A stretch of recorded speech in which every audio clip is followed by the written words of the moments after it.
The Industrial Revolution was a big, honking turning point in history that started around 1750 in Great Britain and ended around 1900.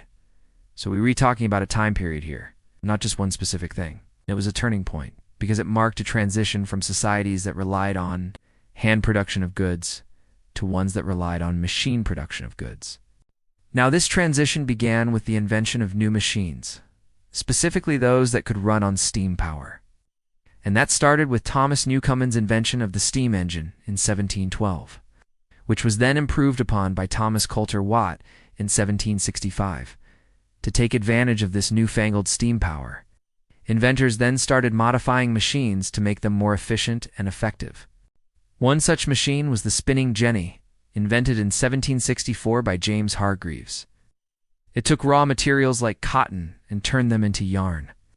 Then in 1785, Edmund Custis invented the power loom, which took that yarn and wove it into cloth. These machines dramatically increased the efficiency of textile production, meaning that for the first time ever, more goods could be produced in a single day than could be sold. So what did they do? Well, they kept producing more goods, thus creating a surplus. And that created all kinds of ripple effects throughout the economy.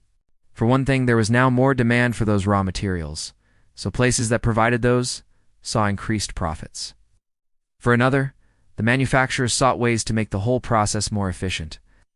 They would experiment with different ways of organizing the production process, and with different locations for their factories. This led to the development of the factory system. Manufacturers set up entire workshops filled with machines under one roof, which allowed them to operate more efficiently and to better control the quality of their product. The trouble was, though, that in order to keep these factories running, they needed lots of raw materials and lots of workers. And speaking of workers, let's talk about how this industrial boom affected people's lives. Let's start with the good news.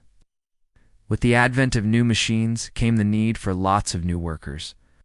And so, for the first time in history, there was high demand for labor.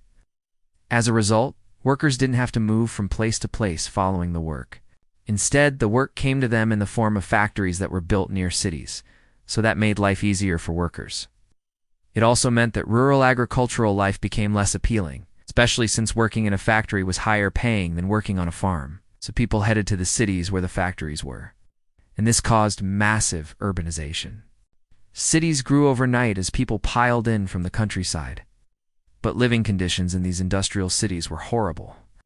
Workers lived in poverty and were forced to live in crowded tenement housing, worked long hours and were paid very little. Because there were so many workers desperate for jobs, if you complained or tried to organize a walkout, you'd be replaced in a heartbeat. So workers understandably got fed up and began joining labor movements to try and improve their working conditions. In time, these would grow into full-fledged labor unions that fought for things like higher pay, shorter hours, and an end to child labor.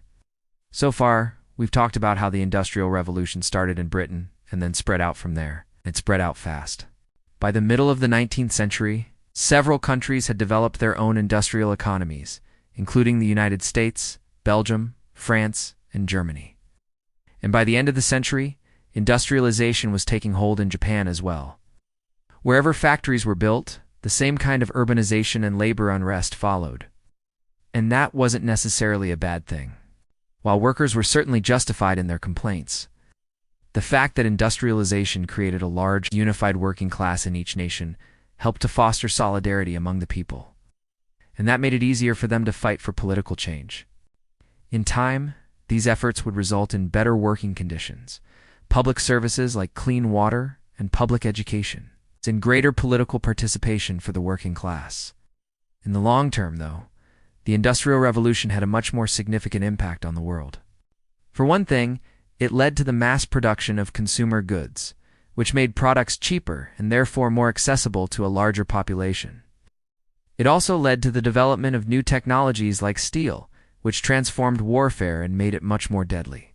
But perhaps the greatest legacy of the Industrial Revolution is that it shifted the world economy from being primarily agricultural to being primarily industrial. And that change continues to affect us today. Okay, click here to keep reviewing for Unit 5, and I appreciate you staying till the end of the video. And if you want me to keep making these videos, then by all means subscribe, and I shall oblige.